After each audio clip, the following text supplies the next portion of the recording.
કેમ છો બધા? મજામાં છો? હું અત્યારે ગૌશાળાએ છું ને ગૌશાળાની એક નાનકડી અપડેટ તમને આપી હતી, એટલે આ મેસેજ રીલના માધ્યમથી તમને સુધી પહોંચાડું છું કે ઘણા બધા કેસો આવી રહ્યા છે, ઘણી બધી તકલીફો પડી રહી છે ગૌશાળામાં. દવાઓને લઈને રોજિંદી દવાઓ નવી લાવવી પડે છે અને ઘણી બધી તકલીફો પડે છે. પણ આપણો પ્રયાસ એવો રહે છે કે ગૌ માતાને કોઈ પણ જાતની તકલીફ ન પડે ને એમને સારામાં સારી ટ્રીટમેન્ટ મળે. આ ગૌ માતા તમે જુઓ છો એકદમ પથારી વશ છે. એમને જોઈને મારા ખ્યાલથી એમણે કંઈ ખાધેલું નથી. પગમાં ફ્રેક્ચર્સ છે, ઘણા દિવસથી એકની એક પોઝિશનમાં રહ્યા હોવાના કારણે એમના પગ બી જકડાઈ ગયા છે. બસ હવે ટ્રીટમેન્ટ ચાલુ થશે એમની અને સારામાં સારો પ્રયાસ હશે કે આને આપણે ખડે પગે કરી શકીએ. અત્યારે તો આરામમાં છે.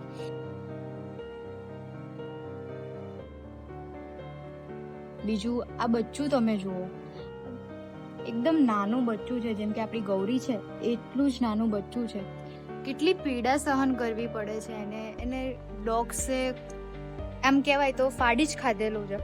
કૂતરાએ ફાડી ખાધેલું છે, પાછળનો પાર્ટ રહ્યો જ નથી, ફોરું થઈ ગયું છે, મેગેટ્સ પડી ગયા છે. બહુ ખરાબ પરિસ્થિતિ છે, મારાથી જોવાતું પણ નથી અને એ સહન કરી રહ્યા છે. બ્લર કરી રહી છું કારણ કે આ મારાથી ન બતાવી શકાય, પણ આશા છે કે અમે બચાવી લઈશું, કરી લઈશું. બીજું એક ઓપરેશન કરેલી ગૌ માતા, તમને બી ખબર છે કે આપણે પગ કાપવો પડ્યો હતો.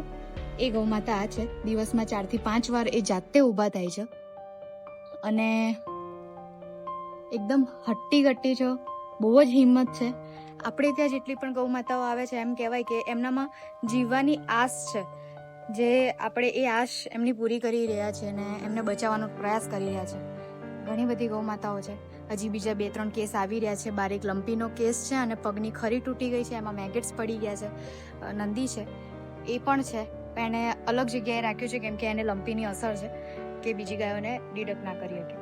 દુઃખ જુઓ તમે, કેટલું દુઃખ હોય છે, કેટલી પીડા હોય છે. હજી તો આ તો એક નાનકડી વસ્તુ છે, હજી તો એટલું બધું દુનિયામાં થાય છે. સૌથી દુઃખીમાં દુઃખી આપણી ગૌ માતા છે, આપણા ગૌવંશ છે. આપણો પ્રયાસ એવો જ રહે છે કે આપણે પહોંચી શકીએ, કરી શકીએ. બસ તમારા બધાનો સહયોગની જરૂર છે.